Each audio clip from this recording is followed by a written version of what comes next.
হযরতে আবু হুরায়রা রাদিয়াল্লাহু তাআলা থেকে একটা হাদিস বর্ণিত আছে, যে হাদিসটি তিরমিজি এবং ইবনে মাজাহ শরীফ হাদিসের দুইটা গ্রন্থ, এই দুই গ্রন্থেই পাওয়া যায়।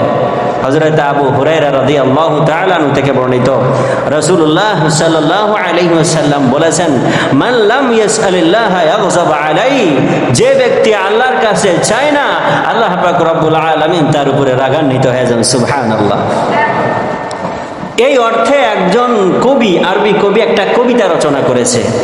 কবিতা হচ্ছে, লা তাতলুবান্না বুনাইয়া আদম হাজাতান, লা তাতলুবান্না বুনাইয়া আদম হাজাতান ওয়াসালিল্লাযী আবওয়াবুহু লা তুগলাকু, আল্লাহু ইয়াগযাবু ইন তারাকতা সুআলাহু ওয়া বুনাইয়া আদম হিনা ইয়াসআলু ইয়াগযাবু, ওয়া বুনাইয়া আদম হিনা ইয়াসআলু ইয়াগযাবু।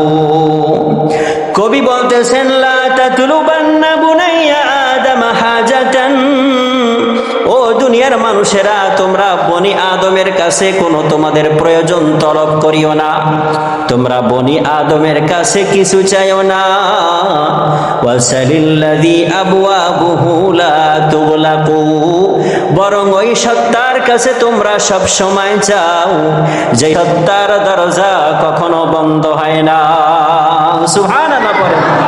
যেই সত্তার দরজা কখনো বন্ধ হয় না, এমন সত্তার নাম কি বলেন? এমন সত্তার নাম হলো আল্লাহ।